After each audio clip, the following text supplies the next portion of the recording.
बिस्मिल्लाहिर्रहमानिर्रहीम। अस्सलामु अलैकुम वरहमतुल्लाहि वबरकातुह।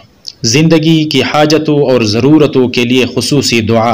रब्बि इन्नी लिमा अंज़ल्त इलैया मिन खैरिन फ़क़ीर। ए मेरे रब, इस वक़्त जो नेमत तू मुझ पर उतारे मैं उसका मोहताज हूँ।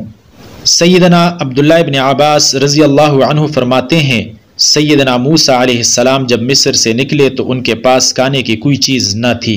सब्जियाँ और दरख्तों के पत्ते खाकर सफ़र तय करते रहें। जब मदियन पहुँचे तो बकरियों को पानी पिलाकर साये में बैठे तो भूख से बुरा हाल था। तो उस वक़्त ये दुआ फरमाई कि मैं भूखा हूँ, कुछ खाने को दिला, और बेआसरा और बेवतन हूँ, कोई ठिकाना अता फरमा। चुनांचे अल्लाह ताला ने दुआ कबूल फरमाई और सारा बंदोबस्त फरमा दिया। अल्लाह ताला हमें भी अमल करने की तौफीक अता फरमाए। आप लोगों से गुजारिश है कि हमारे इस यूट्यूब चैनल को सब्सक्राइब करना मत भूलिएगा। अल्लाह खुश रखे। अल्लाह हाफिज़।